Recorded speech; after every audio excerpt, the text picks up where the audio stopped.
Пабло Пикассо сүрөтү жөн эле тарткан эмес. Ал искусствонун тилин өзгөрткөн.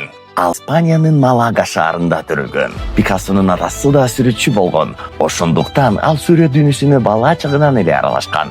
Анын алгачкы чыгармаларынын эң таасирдүү баскычы Көк Доор. 1901ден 1904гө чейин тартылган бул эмгектерде жакырлык, жалгыздык жана кайгы көрүнөт. Ошол мезгилдеги эң белгилүү сүрөттөрүнүн бири Кары гитарачы. Андан кийин анын палитрасы жылып, кызгыл доор башталган. Ал эми 1907 жылы жаралган Авиньон кыздары дүйнөлүк искусстводо чоң бурулуш жасаган чыгарма болуп калды. Дал ушул изденүүлөр кийин Жорж Брак менен бирге кубизмдин жарылышына жол ачкан.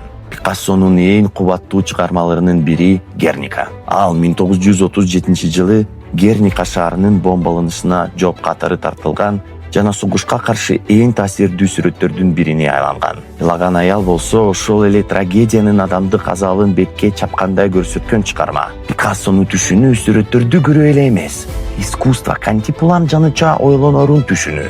Эгер Пикассонун жанында таанып баштасаңыз, сөзсүз мына ушул эмгектерди көрүңүз. Кары гитарачы, Авиньон кыздары, 3 музыкант, Герника, Ылаган аял.